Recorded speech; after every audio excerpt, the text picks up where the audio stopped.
Hello and welcome to GamingBolt for this week's news. The rumor that Diane Kruger will be playing the lead in the upcoming Death Stranding has been going around quite a lot lately, but it turns out it's just that, a rumor. It's not actually happening. Diane Kruger, whose boyfriend Norman Reedus will be playing the game's protagonist, was recently seen in images with Hideo Kojima during a promotional visit to Tokyo for her upcoming movie, which spawned the aforementioned rumors. However, it seems they've been laid to rest. Kruger recently posted another image on her Instagram account saying that while she's a fan of the upcoming game, she's not going to be involved in it, with the caption, #even though I'm a big fan, I'm not part of Death Stranding. She's not the first actress to have been part of Death Stranding related rumors either. Not so long ago, there were quite a few very similar stories going around about Emma Stone as well. Death Stranding is currently without a release date, but don't expect it to be out for the PS4 anytime before 2019 at the earliest. Insomniac Games' Spider-Man, exclusive to the PS4, will be releasing on September 7th. PlayStation Blog confirmed the announcement following its reveal of Spider-Man as the cover story for Game Informer all month long. Check out the recent pre-order trailer for some more new gameplay footage. The game's various editions have also been revealed along with the box art. Base version aside, there will be a digital deluxe version for $79.99 that includes post-launch DLC access, including new story chapters, different in-game skins for Spider-Man, and a Spidey pin. The collector's edition will include all the same content, but it also comes with a Spider-Man bust, art book, and limited edition steelbook. That is for $149.99 though. It also seems that the game won't have a day-night cycle. Speaking on Twitter, Andrew Rayner, editor of Game Informer, responded to a fan's query about the feature's inclusion in the game by stating that, the best that he could tell, the game doesn't have a dynamic time of day, and seems to have fixed times for missions and story moments. Whether this also applies to just mucking around in the open-world New York City is unknown, but it would be a bummer if it did. There's no reason why Spider-Man can't go swinging around in either day or night, or day passing into night. We'll find out for sure either way when Spider-Man launches exclusively on the PS4 come September.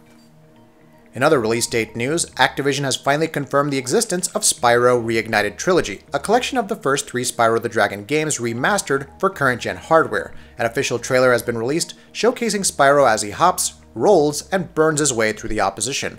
Along with the trailer, Activision also had some comparison shots which provide a look at the remaster's graphics versus the originals. Spyro Reignited Trilogy collects the first 3 games, namely Spyro the Dragon, Spyro 2 Ripto's Rage, and Spyro 3 Year of the Dragon.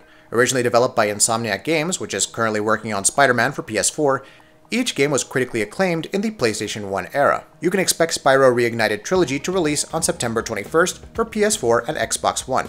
Interestingly enough, the trilogy is rumored to release later on Nintendo Switch.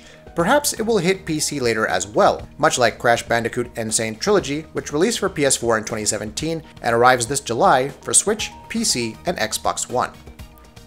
Following the success of Sea of Thieves, it may be good times ahead for Microsoft because they've allegedly secured the marketing rights for a whole bunch of big new games, including Cyberpunk 2077, Battlefield 5, Anthem, Borderlands 3, a new Splinter Cell game, and the new Madden game.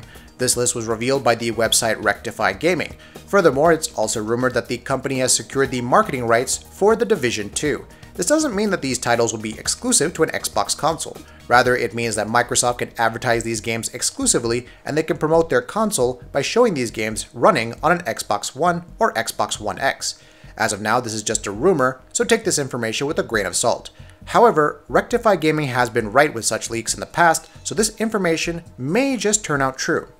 And finally, we have Fornite, which has taken over so many lives. Epic Games made the Battle Royale mode available to play for everyone some time back, and since then, it's taken over even PlayerUnknown's Battlegrounds in terms of popularity. And while many people may have sunk tens of hundreds of hours into it, Andrew Reid, a doctoral researcher of video games at Glasgow Caledonian University, says the game isn't addictive.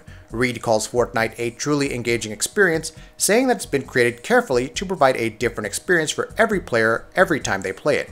He says video game addiction has suggestively been defined as the excessive consumption of games that conflict with everyday living, and claims that the term doesn't apply to Fortnite because the aforementioned reasons behind the high consumption by players should be taken into account.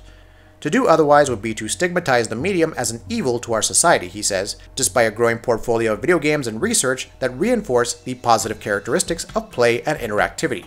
In fact, he also recommends parents to encourage their children to play the game in moderation, citing the game's cartoony art style as one of the reasons. I'd also suggest playing Fortnite yourself to understand why children might be interested in it, so that you can speak the same language and get on the same wavelength. That's definitely interesting to say the least, though we're not sure if you shouldn't call a game addictive simply because it's an engaging experience, which that seems to be a reason for addiction in many cases. That'll be it for this video. If you like what we're doing, please go ahead and subscribe, and we'll see you next time.